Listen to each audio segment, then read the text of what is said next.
EPAWA meteorologist Bobby Martin here with your outlook for the weekend, April 20th and 21st, 2024. Almost forgot the dates there. The weekend video forecast is sponsored by L.H. Zimmerman Lawn and Garden in Ephrata, Lancaster County, Pennsylvania. L.H. Zimmerman Lawn and Garden is your one-stop shop for outdoor power equipment. Spring is here and you may be in need of a new lawnmower, blower, or trimmer. They carry a full line of top-quality consumer and commercial mowers from Bad Boy and Ariens. For your handheld needs, they carry Echo and Greenworks gas and battery equipment. Stop in at their location at 730 Glenwood Drive in Ephrata, Pennsylvania, and mention you saw this ad on the EPAWA weekend video forecast to receive $150 off the purchase of any new zero-turn mower.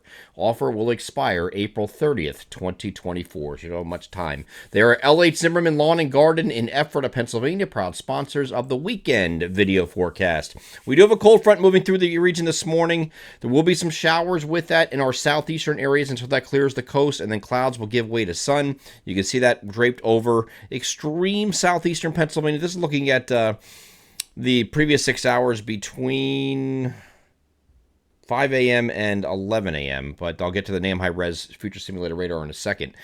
This is just going to move off the coast, and then we will have clouds giving way to sun today. It's going to turn breezy as well. Getting over to that NAM high-res future simulator radar, starting us off at 9 o'clock in the morning. You can see where the showers are.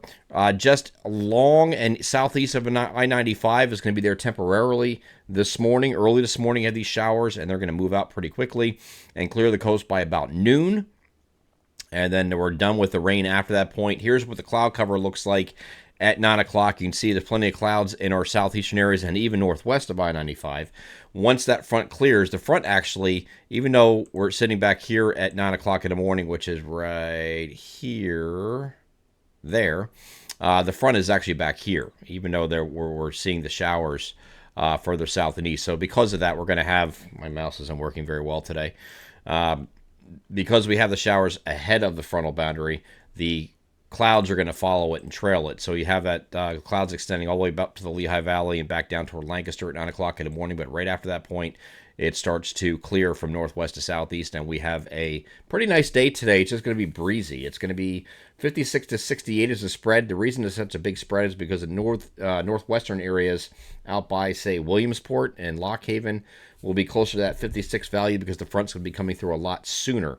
It's going to take longer to move through our southeastern areas, so you get a little bit of warming here before that cold air advection starts following the front. It's going to be a few hours behind that front that the cold air advection will work in, and with that, we're going to have the winds come in. So this is looking at 11 o'clock. Again, the front is already through, but a couple hours after that point, we see some winds pick up, and this is all cold air advection related. I know we're getting tired of it, but until we get done with this up and down stuff that we've been doing, which is going to continue through the end of this month, you're going to have every cold front passage be followed by wind. That's what it's going to do. Just a natural process, natural atmospheric physics process. In order to bring in the colder air, it needs to be accompanied by wind. That's just how it works, okay? So we have wind gusts today that are generally 25 to 30, but you could have some peak gusts that get into the lower 30s this afternoon. It's going to be this afternoon after the front, a few hours after the front passes, when the cold air advects in the region.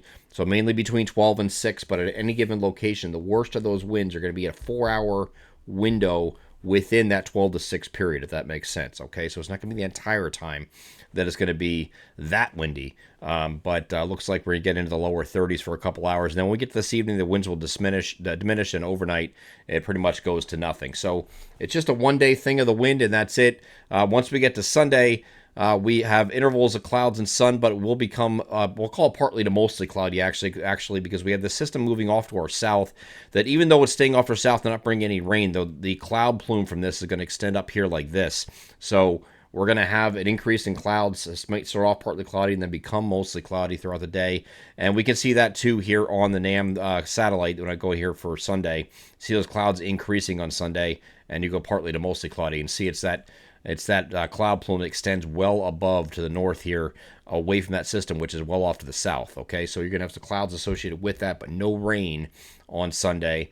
So that's why the icon looks a little bit different here for Sunday above me, with a little bit more in the way of clouds. So we'll be a little bit cooler Sunday as well in the wake of that front. 55 to 60 is the spread in temperatures here for your Sunday.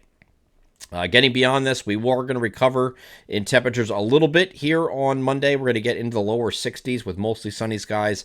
And then once we get to Tuesday, those temperatures are going to continue to go up because we have another frontal boundary moving toward us that's going to come in late Tuesday night and through the day on Wednesday. So ahead of that, winds are going to turn southwesterly here on Tuesday, and that's going to get temperatures up in the mid to upper 60s for highs with partly cloudy skies expected. No problems with your Tuesday. It's late in the overnight, which is right here. You can see some showers starting to work in. And then during the day here on Wednesday, we have these scattered showers with the next cold front. This is on the lead of another trough. So again, once we get to beyond this system, when it moves through on Wednesday and Thursday, you might have a little bit more cold air advection-related wind coming in for Thursday because we're going back down to either side of 60 degrees for highs, which is below average for this time of year by the time we get to Thursday with partly cloudy skies, and then mostly sunny on Friday to round out your week with high pressure sitting right over top of the region and temperatures starting to recover a little bit. I don't think we're going to have any precipitation through the remainder of April.